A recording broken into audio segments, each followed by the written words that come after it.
Hello. Yeah. Hi, pups. Oh. Hi. Don't you have to follow that guy? Hmm? What? Are you going the right way?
Hey everybody, this entire trip and today's video was made possible by today's sponsor, Omaze. Omaze works with content creators like myself to raise money for nonprofits. And the nonprofit that I want to talk about today is the Access Fund, which supports protection and stewardship of the originally designated Bear Ears National Monument in Utah. I've always wanted to try rock climbing myself, and this is a great way to protect the land that's necessary for that.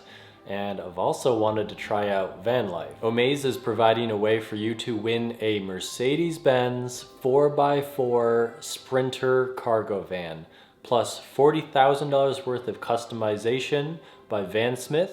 You only have a couple of days, so make sure to check the link in the description and get on it.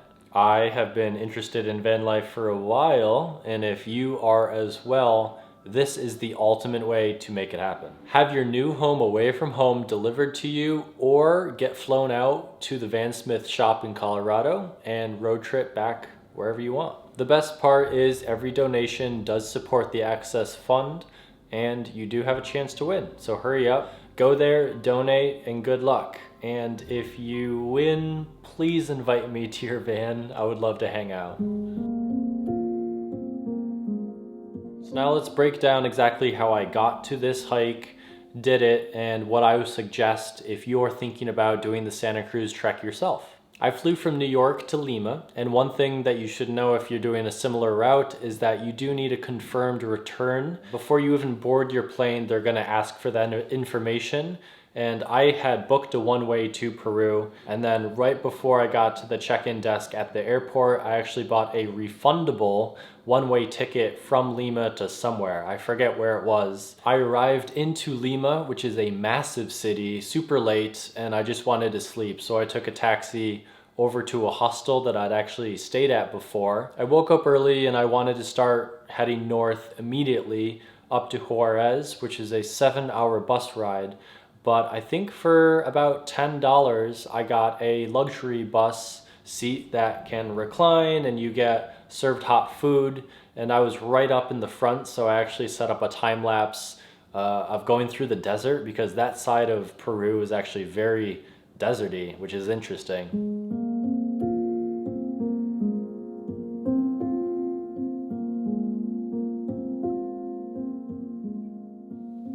Eventually I arrived in Juarez, Peru, which is known to be the trekking capital of Peru. I spent a couple days getting used to the altitude.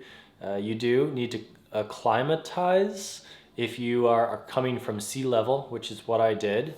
Now I just have to get some food, some tea, and prepare for the inevitable altitude sickness. I'm feeling it already a little bit. Definitely gonna wake up feeling it a lot. But I felt great, you know, I enjoyed the food. There is some coffee in the city, walked around, prepared for my hike, bought some groceries at the market, and everything is super cheap. I took a combi, a colectivo, which is pretty much just like a bus with a bunch of people smushed into it. Very cheap. I think it was like $2 for me to get an hour and a half up to Yungay, which is a very small town, but still had hostels and restaurants and a market for me to get groceries. In Yungay, I actually stopped by a hostel really quickly because I had an extra bag filled with extra clothes, my MacBook Pro, and just things that I didn't want to bring on the hike. So I tipped them a couple dollars and they were happy to just store my bag for me. From the bus terminal in Yungay, there are 2 shuttles that go daily up to where the trailhead was. And once again, very cheap. I think I paid a little extra just because they knew I was a tourist. They up the price when they know. But let me tell you, the 2-hour bus ride, packed and sitting with stuff on my lap from people next to me, going zigzagging up and around these tiny little roads in the mountains. It's a bit scary and a bit chaotic, but eventually I made it to the trailhead, which was very small. There still was a hostel and a restaurant and supplies if you wanted to buy groceries right there. And they will ask you to pay for a ticket to enter the national park. I believe it's $65 US. If you don't buy it there, they'll ask you to pay for it at the end of the trail though. Well, this is gonna be like half a day because it's like 5 o'clock right now. I just gotta rush down here and get to camp. Hopefully it's not raining tomorrow. Hola. cold right now just because it's morning, I'm in the shade, but it's gonna be hot today. Direct sunlight, hiking uphill. Yeah, I'm gonna be sweating. Most of my hiking video was shot with a Sony a7 III with a Rode VideoMic Pro Plus on top for audio with a 16 to 35 millimeter wide angle lens. Walking back to get the camera a million times. This is my life. Why do I do this? I placed that camera on a Peak Design carbon fiber travel tripod, and that's basically it. You know, I'm setting up these static shots for most of my ground shots. Of course, I have the DJI Mavic 2 Pro. I can never remember what it's called specifically to get drone shots. But other than that, I'm slinging my tripod right on my hip, and that works perfectly with the pack that I have. If you watch my videos, you know I love random dogs, and that's exactly what I got when I reached Punta Union, which was the highest point, the summit pass of my hike with the beautiful view. I was up there with a couple other hikers, and this cute random little dog just showed up. So we hung out and ate snacks and chilled there for a little bit.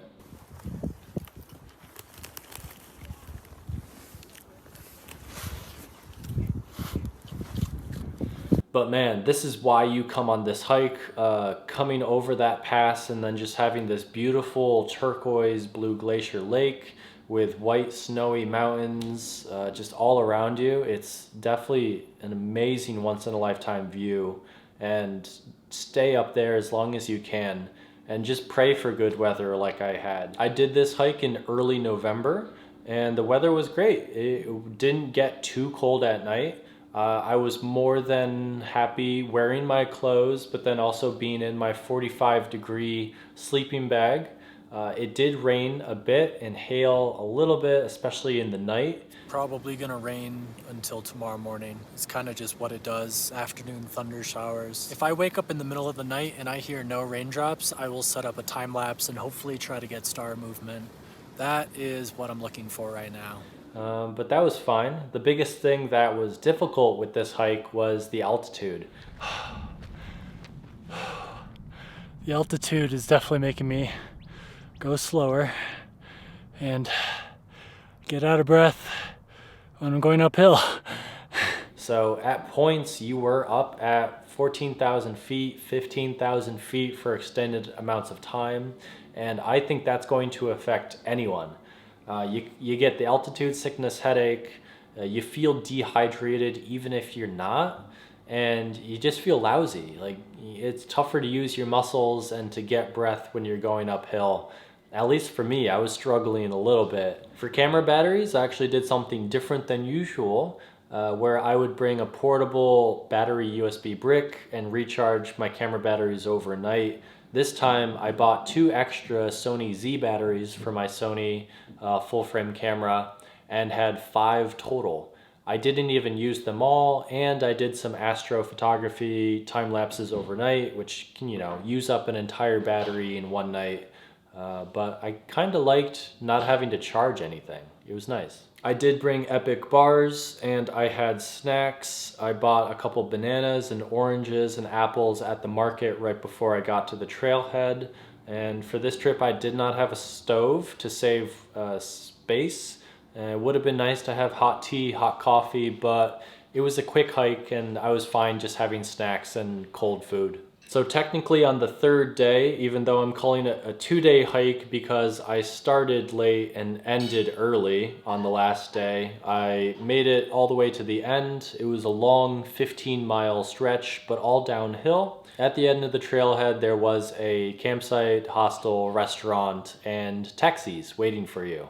I hopped in one and made the hour and 15-minute drive back to Yungay, grabbed my bag, and then made it back to Juarez. So a lot of bus riding on this trip. But once you're up in the mountains, you're kind of alone. Not too many people up there. You definitely have some privacy, and the views were fantastic. If you want to see a complete list of all of the gear that I brought on this hike, I have those listed down in the description below. And then of course you can visit my website, craigadams.com, to see what gear I'm using right now. If you're curious about what music I used, I also have links for those. I have links for everything, so just make sure to check the description. And if I do forget anything, just ask in the comments and I'll get to it. Once again, I do want to thank my sponsor, Omaze. If you want to support me, support the sponsor of this video, because they're helping make it possible, and they're providing me with an opportunity to keep making films and go on trips and make this my life. It's just fantastic. So once again, thank you for watching, and take care.